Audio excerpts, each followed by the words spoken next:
Es un placer estar con ustedes en este horizonte de noticias para llevarles por el mundo de la información. Oigan, ayer le fue a Johnson Johnson tremendo. Perdió nada más en una sola jornada, luego de la cancelación de su vacuna, 5.677 millones de dólares en valor accionario, cuando la acción baja un poquito más del 1.3% en una sola jornada. Veremos cómo se comporta el día de hoy, pero esta negativa para seguir vacunando en los Estados Unidos con la vacuna de una sola dosis, la J&J, Johnson Johnson, fue tremendo para el laboratorio y tremendo para los Estados Unidos y tremendo como mensaje de ser, digamos, una vacuna norteamericana cuestionada.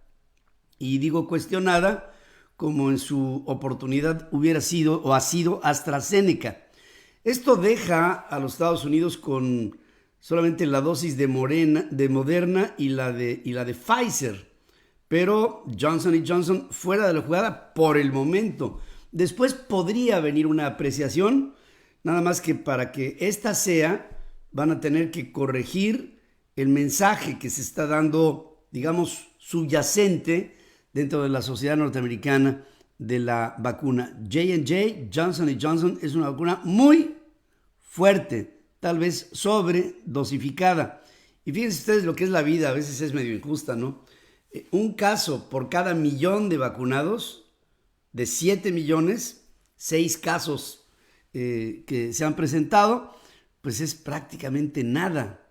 Y ahora resultó en todo en función de este riesgo que fue tremendo, tremendo para los Estados Unidos. Obviamente, ya en las vacunaciones diarias, inmediatamente a todas las personas que estaban concitadas para la vacuna de Johnson Johnson, se asume que sería su primera vez, en lugar de decirles no te vacuno, lo que se les dijo en todas partes con un esfuerzo de logística extraordinario fue: te vamos a vacunar con Moderna o con Pfizer. Tú le escoges o te toca, pero no dejaron de ser vacunados. Y quien iba con la expectativa de vacunarse en una sola visita, pues ahora tendrá que ser en 2, pero no se quedaron sin ella y sigue avanzando la logística para la vacunación general en los Estados Unidos.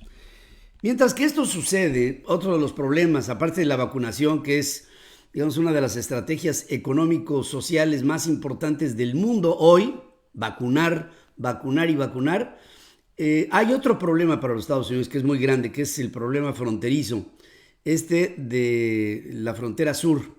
Y ya Kamala Harris, la vicepresidente, anunció ayer que planea visitar México y Guatemala, aceptando que los Estados Unidos debe de buscar la forma de lograr un desarrollo económico para países de lo que se llama el Triángulo Norte de Centroamérica y frenar con ello el problema de la migración. Harris habló en una reunión virtual con expertos sobre la región y participaron la embajadora Nancy McEloney, asesora en seguridad nacional de la vicepresidente, Andrew Seal, presidente de Migration Policy Institute, Lisa Hoggard, codirector del Grupo de Trabajo para América Latina.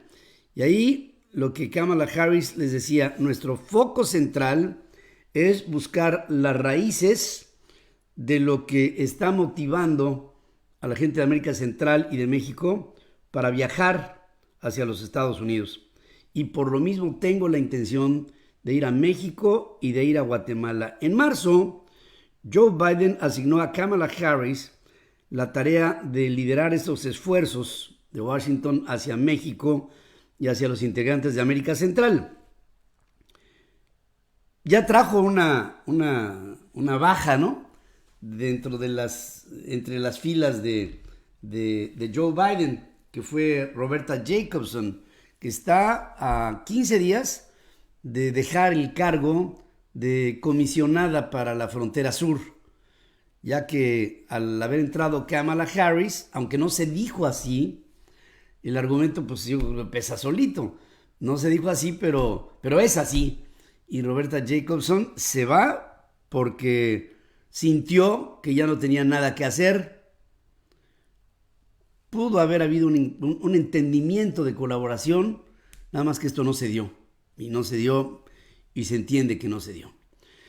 Ricardo Zúñiga, que es el enviado especial de los Estados Unidos para el Triángulo Norte de Centroamérica, dice que hay consenso con México, Guatemala, Honduras y El Salvador para trabajar y gestionar esta migración irregular, que es prácticamente toda la migración es irregular, ante el Subcomité de Asuntos Exteriores de la Cámara de Representantes sobre el Hemisferio Occidental, Seguridad Civil, Migración y Política Económica Internacional. Ricardo Zúñiga, quien recientemente visitó El Salvador y Guatemala, negó que Washington hubiera alcanzado nuevos acuerdos en materia de seguridad fronteriza con estos países, luego de que Jen Psaki, vocera de la Casa Blanca, había dicho el lunes que el gobierno de Biden había conseguido pactos para que las naciones movilizaran a miles de militares y de policías a sus fronteras y con ello salvaguardar, sellar las fronteras y evitar esta migración ilegal. Esto tuvo que ser ahora desmentido por Ricardo Zúñiga, que, acuérdense lo que les comentaba yo la semana pasada, llegó a El Salvador y el presidente de El Salvador, Nayib Bukele, sencillamente no lo recibió. Y no recibió porque el propio Bukele, en una ocasión previa que acudió a Washington, en Washington, pues lo recibieron en el hotel, pero no pasó de ahí, ya que no fue recibido por nadie del equipo de gobierno del hoy presidente Joe Biden. Yo pienso que ahí tache, ¿no? Tache porque pues es un presidente de un país que potencialmente tendrían con que hacerse acuerdos en lugar de desencuentros. Fue demasiado gratuito el no haber recibido a Nayib Bukele, y Nayib Bukele, pues, como ser humano, se encuentra dolido. Creo que en política el dolor personal no debe de existir, sino el dolor institucional. Y como presidente, en lugar de haber, desde mi punto de vista, de haber rechazado la visita de Ricardo Zúñiga, lo que pienso el presidente de El Salvador tuvo que haber hecho es recibirlo y haberle dicho: yo aquí sí recibo a los Estados Unidos, aunque fui maltratado, y me gustaría que hubiera eventualmente alguna reunión con el presidente que fui a visitar y que no me hizo caso omiso. Ahora, también hay que decirlo, el presidente Bukele pues no siguió seguramente los conductos ortodoxos para llegar a los Estados Unidos. Creo que debió de haber agotado otros canales, o si los agotó, pues no nos enteramos y viene con esto todo este desencuentro. Veremos cuál es y cómo se da la reacción a la visita de Kamala Harris a México, y si quien reciba a Kamala Harris es el presidente de México, o quien reciba a Kamala Harris es el canciller Marcelo Ebrard. Veremos, digamos, por niveles por un escenario de niveles, ¿no? Si son pares, pues estrictamente Kamala Harris tendría que ser recibida por Marcelo, más no por el presidente. Pero estamos hablando de Estados Unidos y puede ser que ahí pues tenga que hacerse una gestión adecuada, armónica, para que Kamala, cuando venga a México, cuando vaya al triángulo de los países del Triángulo Norte de América Central, pues sea recibida al más alto nivel. Jerome Powell, que es el presidente de la Reserva Federal de los Estados Unidos, dice que el apoyo a la política monetaria, la fortaleza en la política fiscal y las campañas de vacunación provocaron que la economía esté en un punto de inflexión que la llevará a un crecimiento más rápido y de mayor creación de empleos después de la pandemia. Y dice: tengo que asentar que sigue habiendo riesgos, aunque la economía está empezando a spike, está empezando a reaccionar como un caballo cuando le das el espolonazo, está reaccionando. Y tenemos que ser cautelosos, tenemos que seguir usando el cubrebocas, la distancia sana y las previsiones sanitarias por un periodo más largo, pero mientras tanto todo apunta a que vamos bien. Powell dice que la política económica más importante durante el año pasado fue la médica. O sea, lo médico, lo de salud, representa la mejor política económica. El tratamiento del contagio, el éxito de las medidas para controlar el contagio y la vacunación. Y claro, Powell no puede hablar de esta administración si lo está llevando bien, la administración anterior no, porque Jerome Powell es una instancia de la Fed, como presidente de la Fed, que no puede reconocer o desconocer el gobierno en funciones en los Estados Unidos, porque es una posición autónoma del gobierno. Los bancos centrales, de manera ideal, deben de ser autónomos de los poderes, tanto del poder ejecutivo como del legislativo como del judicial. Eso es, digamos, esa expresión de un banco central autónomo es la expresión de un banco central de un país civilizado. Kim Potter, agente de policía con 26 años de experiencia que mató de un disparo en el pecho a un joven afroamericano, a Daunte Wright, el domingo, durante una detención por tráfico en Brooklyn, en Minnesota, en Estados Unidos, enfrentará cargos por homicidio involuntario en segundo grado, según revela Peter Orput, fiscal del condado de Washington, en donde está esta localidad. Aludida a la muerte de Daunte Wright, se produjo en momentos de alta tensión en Minneapolis, pendiente de la sentencia de juicio en contra de Derek Chauvin, uno de los 4 policías acusados del asesinato de George Floyd. Hubo un juicio el día de ayer, un desahogo de pruebas en la corte, en la que mandaron llamar a un experto que dijo que parte del por qué George Floyd muere es porque su posición, cuando le ponen la rodilla en el cuello, era de resistencia. Dice, si hubiera asumido una posición más cómoda, más relajada, seguramente no habría resultado asfixiado. ¿Por qué resultó? Porque se resistía y se echaba para atrás. A lo que el juez le dijo al experto una serie de críticas sobre la técnica aplicada por el policía. A lo que el experto le dijo, es muy fácil juzgar la acción de un policía cuando estamos aquí sentados, como diciéndole al juez, tú estás sentado aquí juzgando la acción de un policía que estaba en acción y no puede medirse aquí sentados el grado de tensión, el miedo del policía, la adrenalina y la necesidad de cumplir con todos los principios de lo que fue su entrenamiento.